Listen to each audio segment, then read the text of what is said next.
Your San Jose Sharks put up a valiant effort after a rough first period, but they lose to the Ducks in the shootout 4-3. We'll break this one down. We'll tell you where they are in the Tankathon standings, and Ovi gets closer to Gretzky. Right now, this is Teal Town After Dark.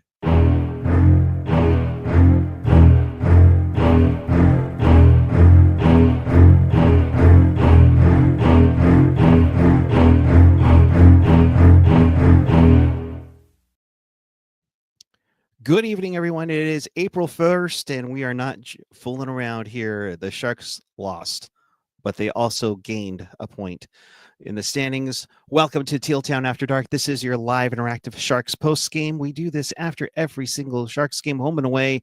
So if you want to be part of the show, chat with us and fellow hockey fans all over the world in the Sharks fan territory on the YouTube page or the app. And of course, hit us up on the social where Felix does a heck of a job with the gifting on the Twitter, Blue Sky, and Threads.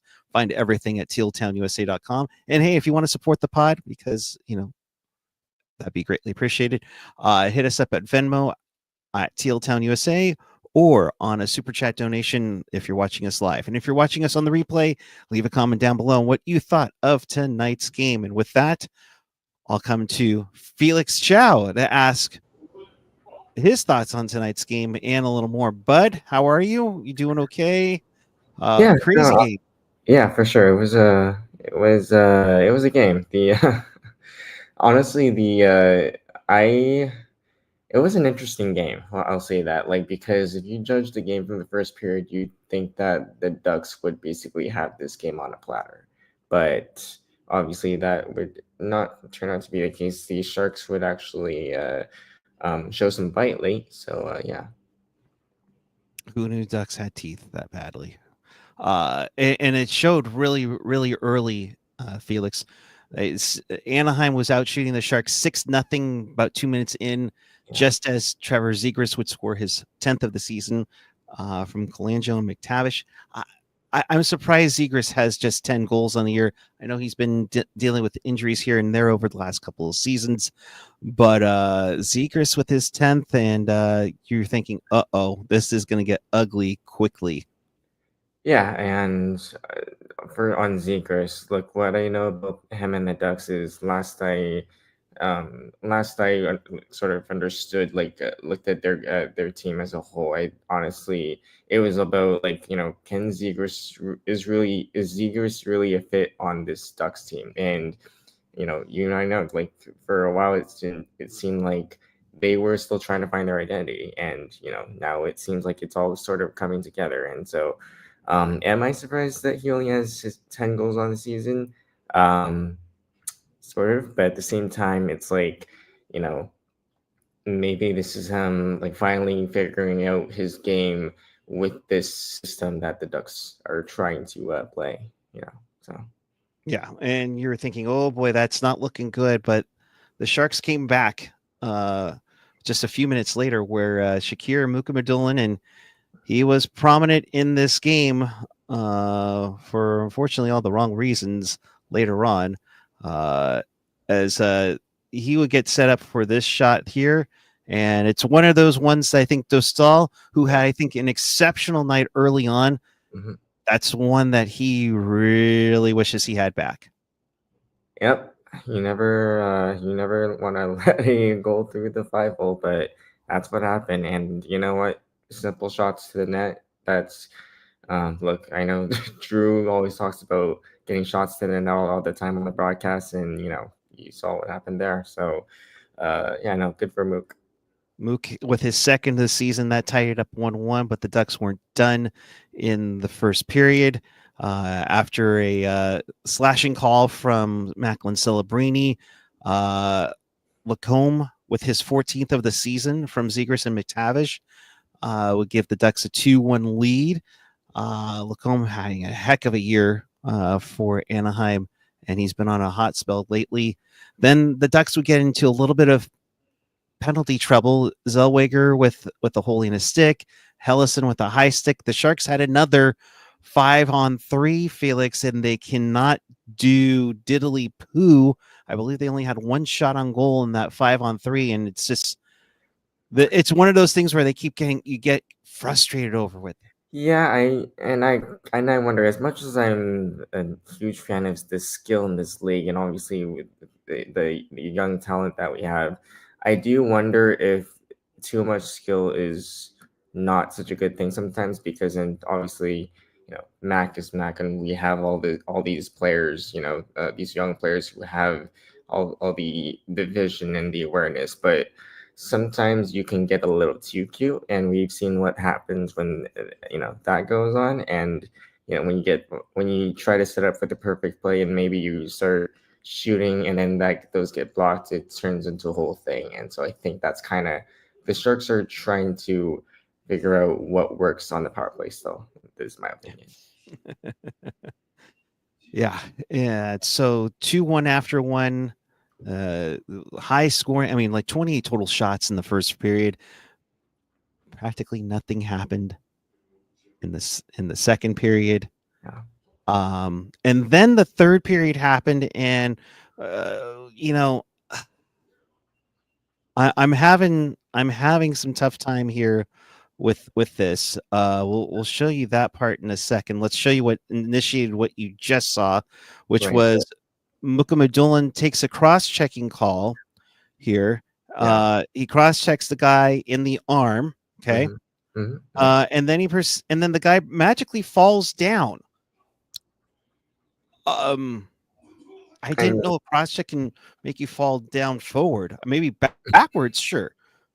I mean, But sure, but also, I mean, I think regardless, I mean, this is just my opinion, but like, regardless, I think, did the Mooks take a break on that cross check too? Looks like.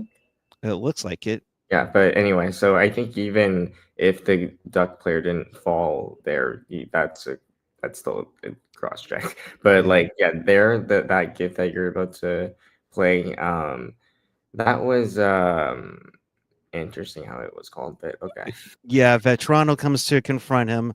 Even though, as we see, Troy Terry's already up and doing just fine, but then gets thrown in, and right there, I think Mukhamadullin was trying to, brace himself, and Mm-hmm. unfortunately, looks like his Yeah, shoulder, collarbone, we'll just leave it as upper, upper body injury. mhm, And he was in some considerable pain mhm. once Vetrano put all his weight on him. So much Uh, so that he would not return to the third period. right. So it'll be interesting to see what happens with that. I doubt anything will, because, I mean, it's rare that the Department of Player Safety, who's run by former Yeah. Duck George Peros and Ryan Getzlaff, will call anything on their home team. So, I mean, but, Yeah, and I think it's interesting too, because the Sharks have already been through quite a few injuries, and I believe how are the Cuda looking on the blue line? 'Cause it's more like the Wichita Jose Thunder Cuda. oh Lord. And I believe, if you please hold, I will get from my. They did sign Axel Landine. Kevin Lacey will correct me if I get that wrong. As a on an ATO, so they're going to get some help, and yeah, it's going to be tough. But I mean, most likely you're going to either see Jimmy Schultz or Yeah, Luca Cagnoni come up yeah. for the game on Thursday to get destroyed by the Edmonton Oilers. So it'll be interesting to see what goes on there. Cuda do play tomorrow at home against Ontario. So most likely when we see a player not skating for warmups or scratched, we probably have an idea who gets called up for that if it doesn't get announced already. We'll see what happens with Mukhamadullin, but he looked like he was in some considerable pain. Um, you know, in there, and as Nando's saying on the chat, he was able to move his arm a little bit, which is obviously good, but at first I thought he clavicle break, which really sucks. Hopefully he can rebound quick to join the Cuda for their playoff run. Yeah. We can only hope for the best. That grimacing pain just makes you worry a bit. Yeah. We're keeping an eye on from the beat reporters if they have anything. So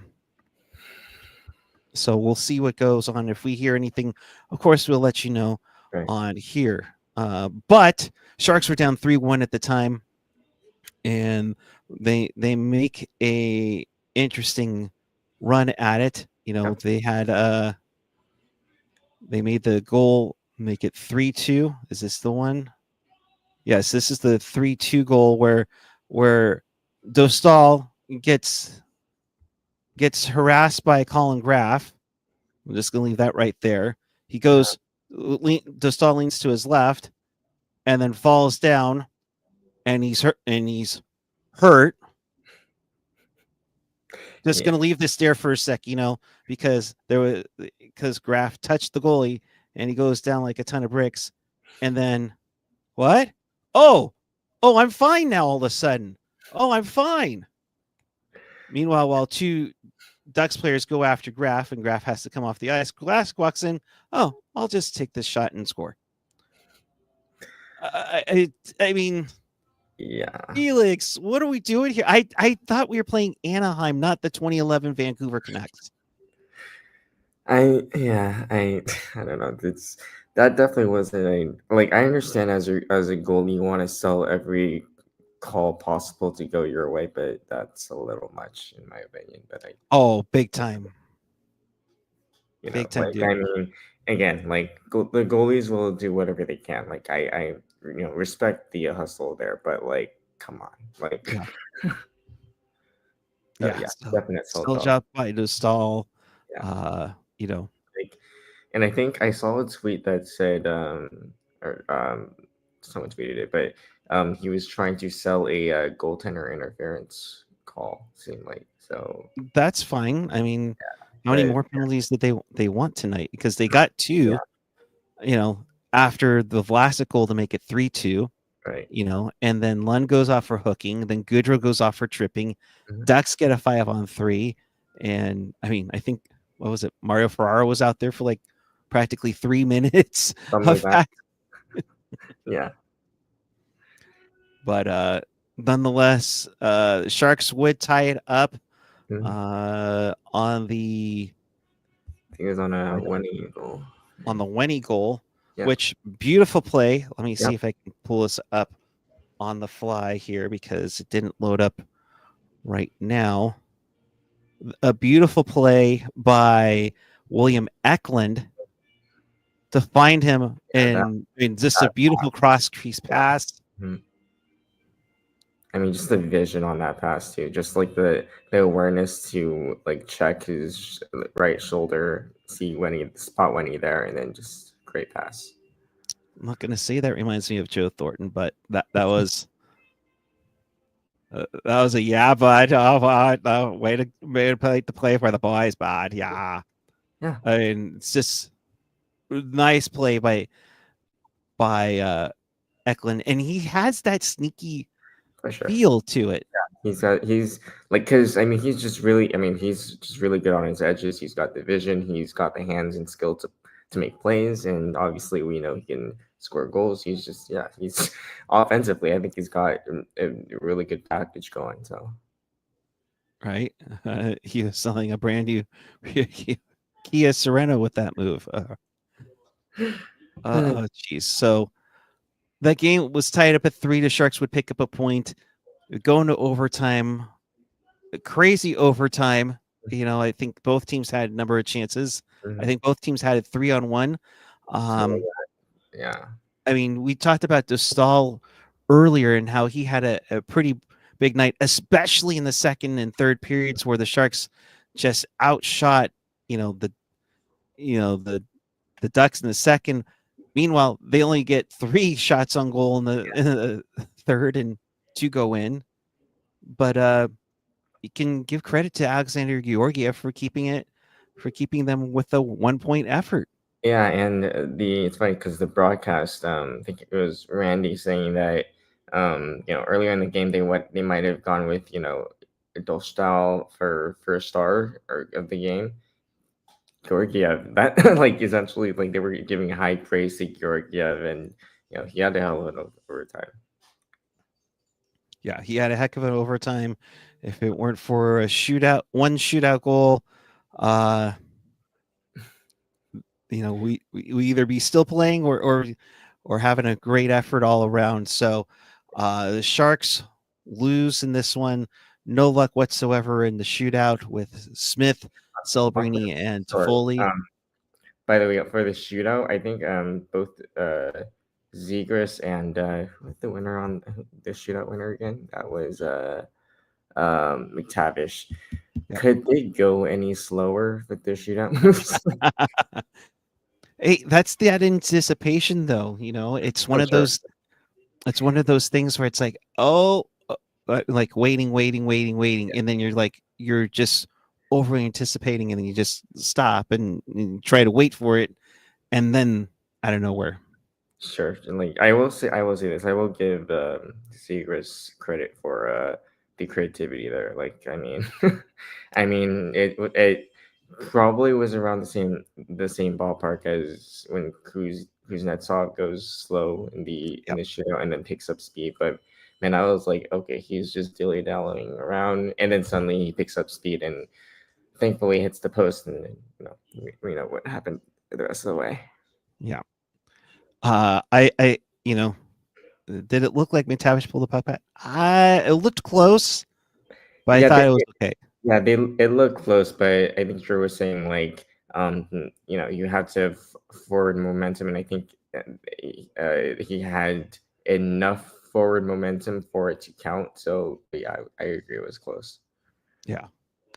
JT, I believe you were talking about Zegers. He needs to play with Macklin. That's not a bad idea. I doubt in division trades will happen, especially a guy like Zegers, to get the creativity going. You're going to see that down the road, hopefully, with his own teammates. Dank Rowan, All-Star Georgiev showed up in the third. Let's see, where the, Yep. 16 saves in the third period, Mhm. 35 saves on the night. I mean, both goaltenders Yeah. had a heck of a job there. So the Sharks do pick up a point. They now sit at 50 points on the season with a record of 44-10. With 8 games to go, both them and Chicago are tied in games played. So with that being said, my friend,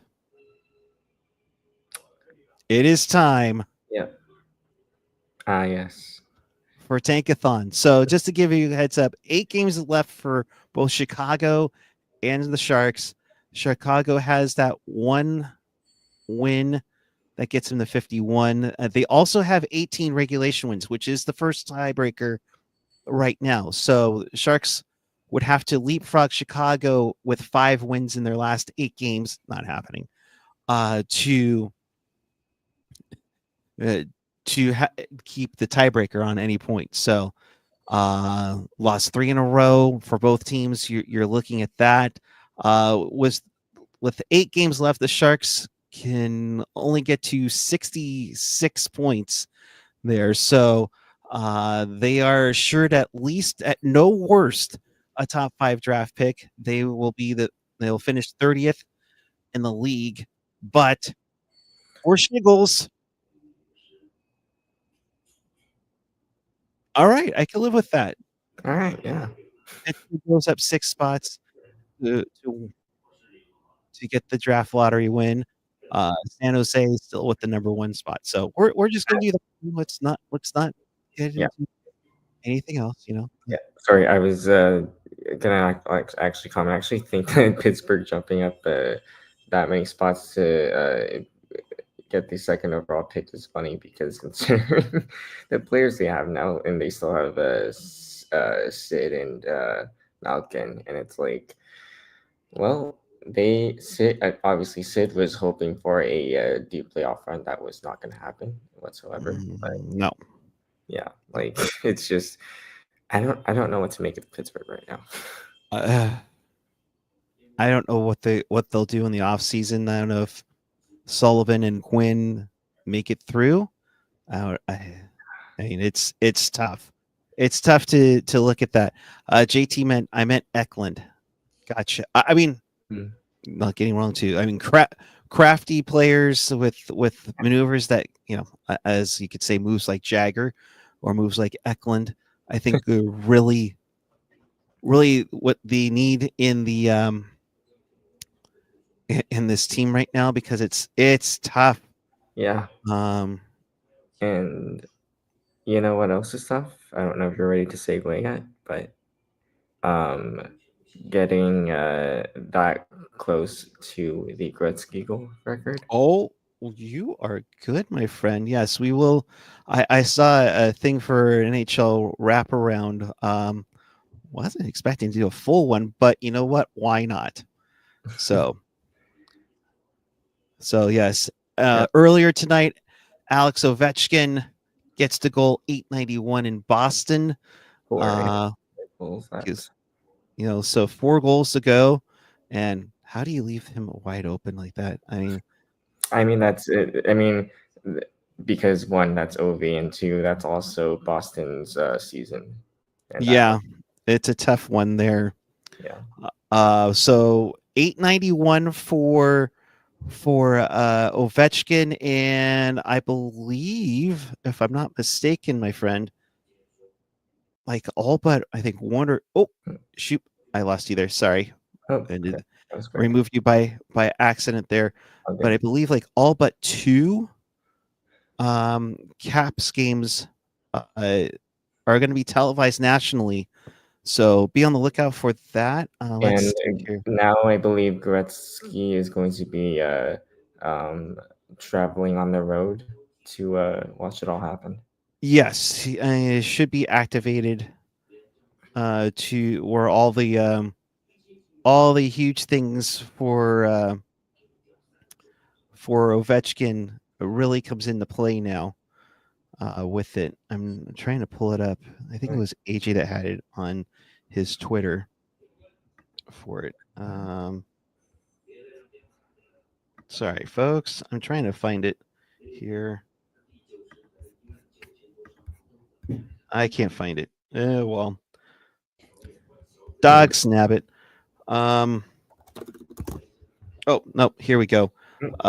So yes, April 2nd will be on TNT. April 4th will be on NHL Network and Okay. Sportsnet. April 6th. Yeah, everything except for the Sunday, April 13th game, Columbus and Washington. I wouldn't be surprised if that doesn't get shifted over if he's like within a Yeah. hat trick. And Mm-hmm. AJ coming on. Thank you, bud. The NHL would be supremely stupid not to shift all Caps games to Yeah. national broadcast. Yeah. I mean, even if that game is on local TV in DC, I'm for freaking crying out loud. Try to like rebroadcast it on the NHL network or simulcast it that way. But honestly, if you're that close, ESPN or TNT should be there. Yeah. If not, it's a colossal Yeah. failure Yeah. on marketing. Like, and we're going to talk a little bit about growing the game a little later on, but you want to grow the game, this is how you do it, Mm-hmm. right? Like, this is the prime sort of opportunity for you. Like, how often, like, and Dean's talked about it too, but like, how often do you see moments like this come around? Like Gretzky's goal record. Like, are you kidding me? Like, it's unreal. Right. No, I completely agree. The comments in the chat. This is like McGuire and Sosa chasing the record. Hell yeah, absolutely. Chris, was Gretzky coaching the Coyotes when Ovi scored this sliding on this backle? Yes, he was. That was the 05-06 season there. Crafty Koala already calling it. And to surprise no one, they won't. Yes. Never doubt the NHL's inability to blow a marketing opportunity. You are absolutely right. Wrong. Unfortunately, not wrong. Rob Hyman with a $2 super chat. Please keep Sean McDonough away from the Caps. Ovechkin over to Wilson. He scores. There's the record. Coming up on Sports Center, LeBron talks about stuff. Okay, Yeah. sorry. So Yeah, I'm excited. I know we had like a few years ago. I think it was myself, Landy, Lacey, and Mark did a video right before the puck dropped on opening night on when or if he would break the record, and I think that was like 4 or 5 years ago. And it's like, come on, Mhm. you know, I think Mark might have called it. I got to look it up though. Mhm. Yeah. Yeah, and it's funny because like the past few Caps games, I was not gonna lie, I was a little nervous because I know it's OV, but at the same time they'd been up and down the Caps side, and I was like, are the Caps gonna be good enough to get OV the record? And obviously, it seems more and more like the answer is yes, but it was a little nerve wracking. Yeah. I'll say that. Yeah. So. So Obi's 4 away. They do play on Wednesday. That is nationally televised. So if he does a rooster trick, could be something special there. That's and they are in Carolina. So we'll see on that. So yeah. And AJ say actually take advantage of social media, stream the game live on Twitter, Facebook, etc. When Obi is one from tying and one from breaking. Yeah. Yeah. Yeah. When you're that close, I mean, go for it. Again, like market this shit. Like you gotta market these opportunities. And I know, like earlier we said that, the NHL would find a way to blow these marketing opportunities. But I mean, I was also gonna sort of defend that just a little bit this season. I feel like they've been a little better. Like, I mean, you've seen the commercials, Mhm. the tipping commercials, um what was it? The very first commercial that they had with Connor Bedard, Suzuki and company. Oh, the youngsters. Oh, we That one. I love that one. yeah. Um, There was that one, the tipping one. They really hit it out of the park this year. mhm. Yeah, Finally, yeah, right. with it. But yeah, no. But other than that, I completely agree. Like when you got these marketing opportunities, take advantage. Yes. So I mean, it's right there to present give to me you, one second. you know. So, uh-oh. He ran away. Oh, great. So Sharks lose 4-3 in the shootout. They have 50 points. They are 1 point back of Chicago, or Chicago's 1 point back of San Jose for the worst in the league. Ovi is 4 away, so we'll see what happens. Man, if he scores 4 in Carolina, that's going to suck for those who have tickets to the next Caps home game. We'll see how it goes. Um, but you wanted to talk growing the game. Yeah. Okay. I was gonna leave that for the final thoughts, but yeah. I've got some things to say for Uh oh. hockey. Okay. Okay, a Falling couple. back. So about I want to say a week or two ago, I texted Puckguy this too about the NBC.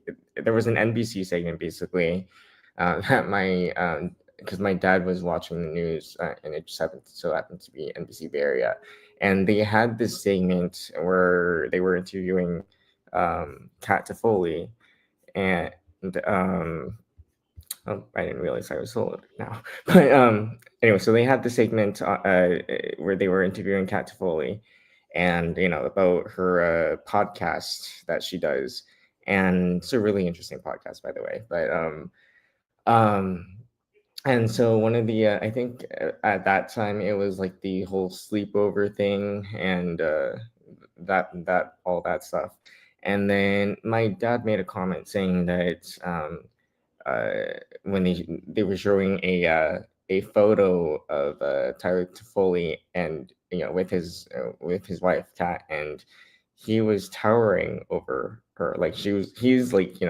hockey players are super tall, and and so he was clearly noticeably taller than his wife, and so he made that comment, and I'm thinking to myself, well, yeah, they're tall. I mean, like that's kind of if you've been following the game as much as we do, or as much as I do, you would know that. And of course, he's like, well, I clearly don't follow the game, but basically, that comment alone had me thinking. And Eric, I don't know like what your thoughts on this is, but I'm like, holy shit, we take this game for granted. We take a lot about this game of hockey for granted. And yes, we talk about the games, we break it down like we've been watching it for like, 15, 20 years.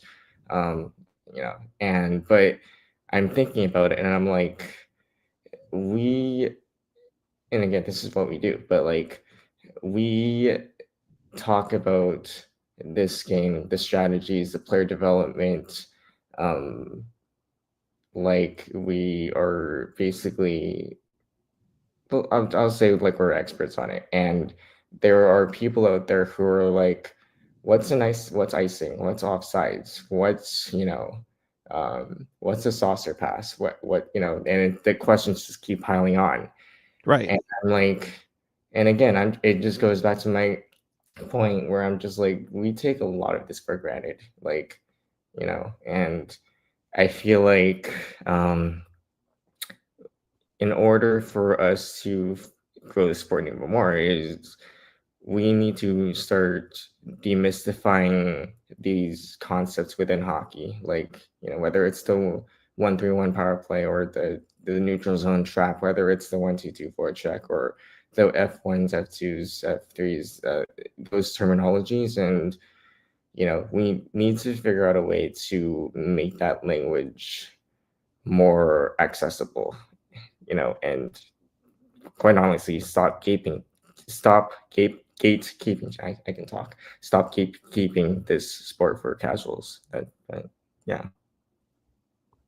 No, I think I know what you're trying to say, and you're trying to get it out. So these terms are a little more mainstream, so everybody knows what icing is, what yeah, offsites is. And the problem is that as we live in the Bay Area in Northern California, yeah, we're too enamored with, okay, Jimmy Butler's ankle hurt tonight. Live team coverage of Steph Curry's 52-point game.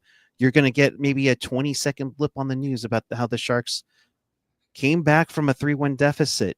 yeah, And for that matter, a lot of the sports talk hosts couldn't tell you what icing is or offsides are. mhm, It's about a learning process. And I know the Sharks did that year 1, 2, and 3. It's almost like it's expected that we need to do it again to grow the game a little bit yeah, more. So that way everybody's in that knowledgeable. And if right, you're not, and if you're not, that's fine too. But we would love for have someone that's near you yeah, or your friend you're going to the game with help you out, teach you how to right. talk about it. So And the thing is, I thought about it, and I'm like, holy shit, the Oakland Roots get more fucking publicity than the Sharks. the Oakland Ballers get more publicity than the Sharks do. Yeah, Uh, like it's I'll be quite honest. yeah, Uh, um, you know, it's I honestly ridiculous because it's like, again, like, you touched on it. The media will talk about, Steph Curry had a historic night tonight.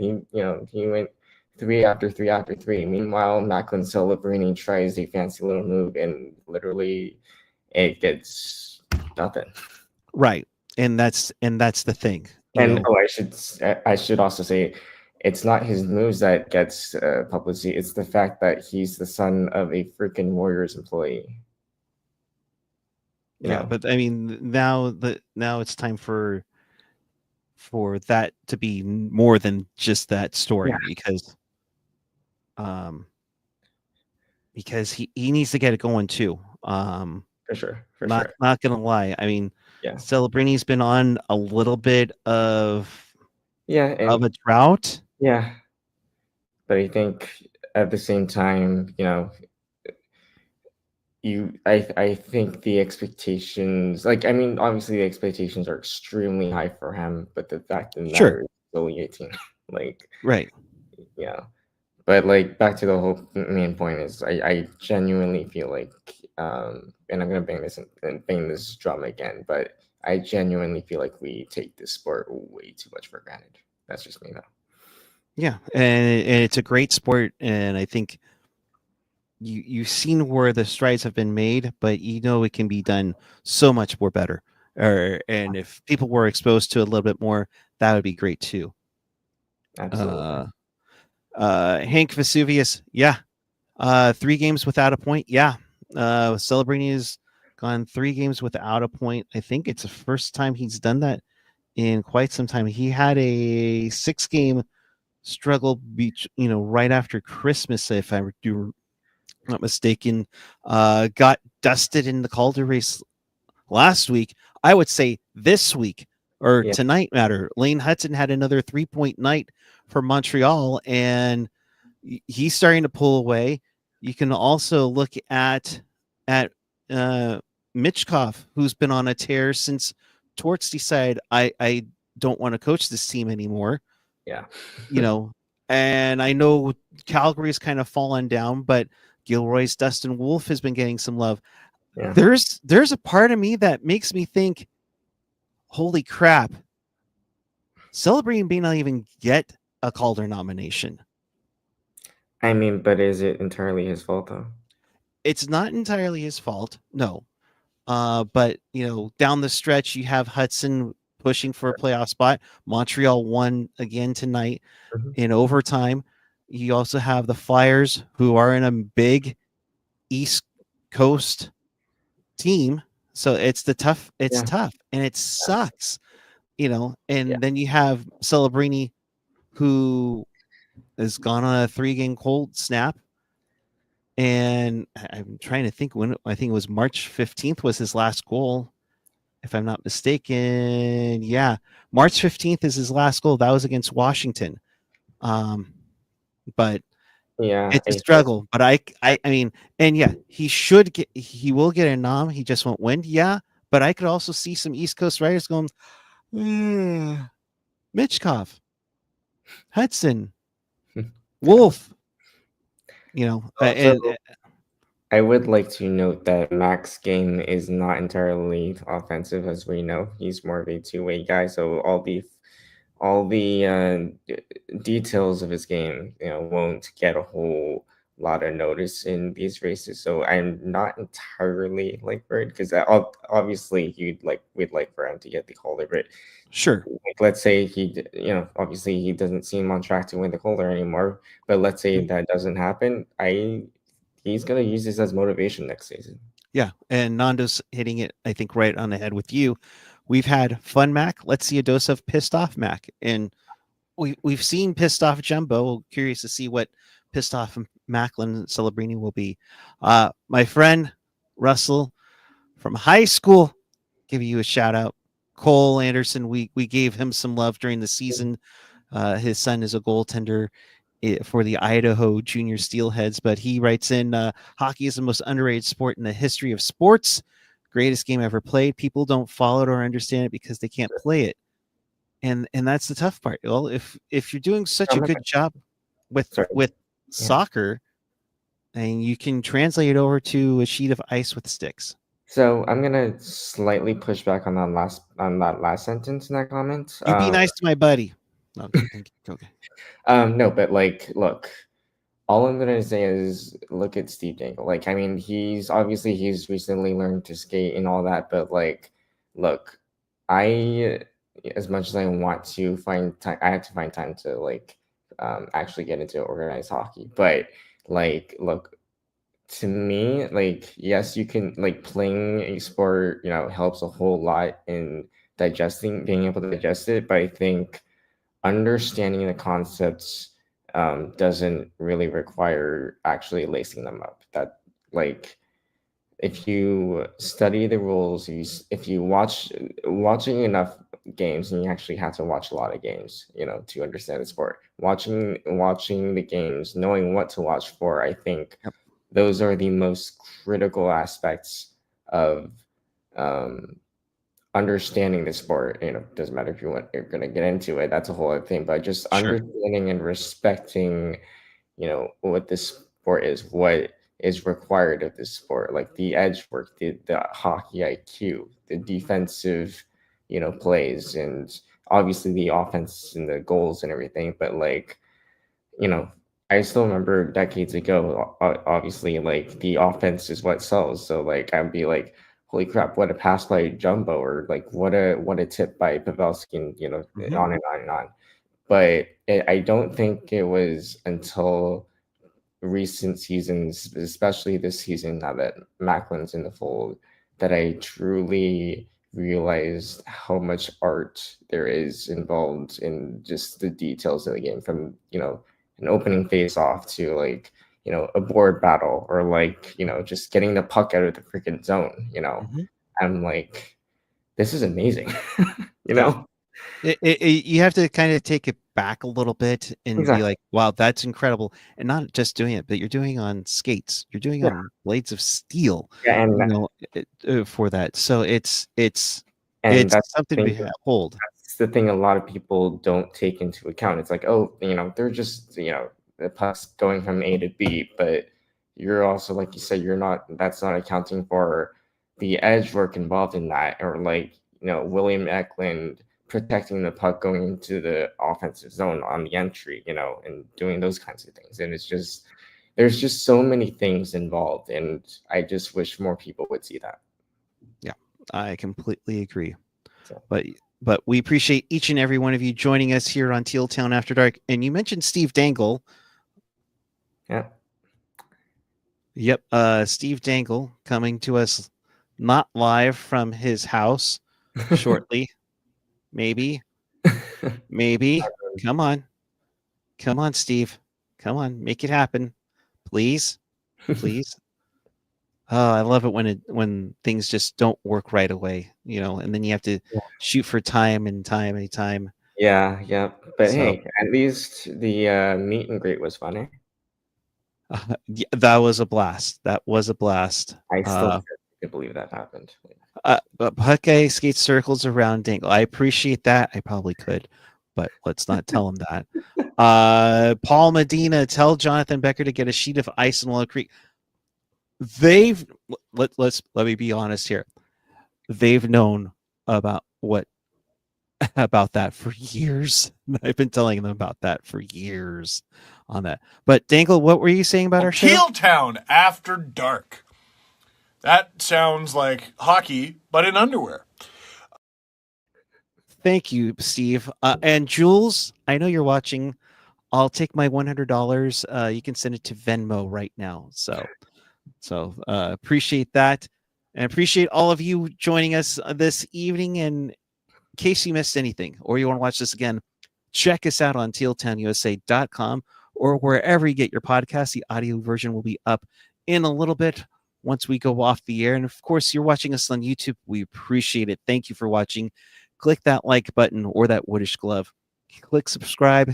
Tell all your friends. Yes, I'm stealing that from Steve too. Really want to keep this growing here. Really appreciate that. Felix, your final thoughts before we get out of here. My final thoughts, honestly, just try to have fun, I guess. Like, I mean, we already know what this season is, and this off season is going to be super interesting.